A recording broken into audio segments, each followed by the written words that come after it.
Hello golfers, welcome back to the second part of a 5-part series on how to lower your scores. What we're going to do is we're going to talk about approach shots. We're going to try to help hit more greens. In order to do that, we have to kind of have a game plan, and that's what we talked about just a minute ago, was strategical game plans. And to have those game plans, what we want to do is we want to kind of talk about our equipment a little bit. Many times people ask me how far I hit a certain club or a specific shot.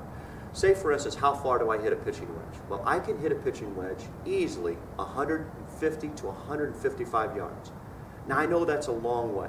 How far do I hit a 7-iron? I can hit a 7-iron up to 190 yards. Now, I know that sounds really neat, but it's not. Because you've got to ask the question, from 150 to 155 yards, do I hit a pitching wedge and hit the green? And the answer is absolutely not.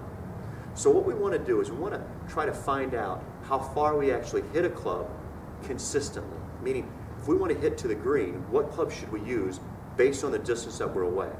So to help determine that, here's what I would suggest. Line up 5 balls. Get out your pitching wedge or your 7-iron. Hit the first ball at 50% of what you're capable of. The second at 60, the third at 70, and so forth until you're up to 100%.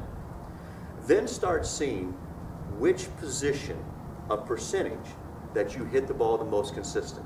See, for me, I'm most consistent at 70 to 80% of what I'm capable of. So instead of trying to hit the ball as far as I possibly can, what I do is I hit the ball at a percentage that I hit the most consistent, the best direction, and lowest scores. Many times you hit the ball as far as you can with X club.